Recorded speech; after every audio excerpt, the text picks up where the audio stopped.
بسم اللہ الرحمن الرحیم۔ ایک بار سرکار بغداد حضور سیدنا غوث پاک رحمۃ اللہ علیہ دریا کی طرف تشریف لے گئے۔ وہاں ایک 90 سال کی بڑھیا کو دیکھا جو زاروں قطار رو رہی تھی۔ ایک مرید نے بارگاہ غوثیہ رحمۃ اللہ علیہ میں عرض کیا، مرشد، اس ضعیفہ کا اکلوتا بیٹا خوب رو بیٹا تھا، بیچارے نے اس کی شادی رچائی، دلہا نکاح کر کے دلہن کو اسی دریا میں کشتی کے ذریعے اپنے گھر لا رہا تھا کہ کشتی الٹ گئی اور دلہا دلہن سمیت ساری بارات ڈوب گئی۔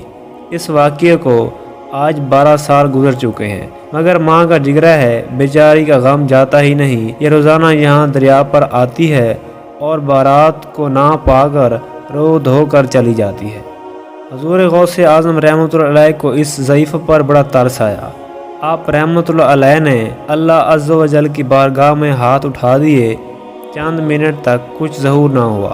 بے تاب ہو کر بارگاہ الہی عز و جل میں عرض کی، یا اللہ، اس قدر تاخیر کی کیا وجہ ہے؟ ارشاد ہوا، اے میرے پیارے، یہ تاخیر خلاف ایک تقدیر نہیں ہے۔ ہم چاہتے تھے ایک کن سے تمام زمین و آسمان پیدا کر دیتے، مگر ہم قطع حکمت 6 دن میں پیدا کیے۔ بارات کو ڈوبے ہوئے 12 سال ہو چکے ہیں۔ اب نہ وہ کشتی باقی رہی نہ اس کی کوئی سواری۔ تمام انسانوں کا گوشت وغیرہ بھی دریائی جانور کھا چکے ہیں۔ ریزہ ریزہ کو اجزائے جسم میں اکٹھا کروا کر دوبارہ زندگی کے مرحلے میں داخل کر دیا ہے۔ اب ان کی آمد کا وقت ہے۔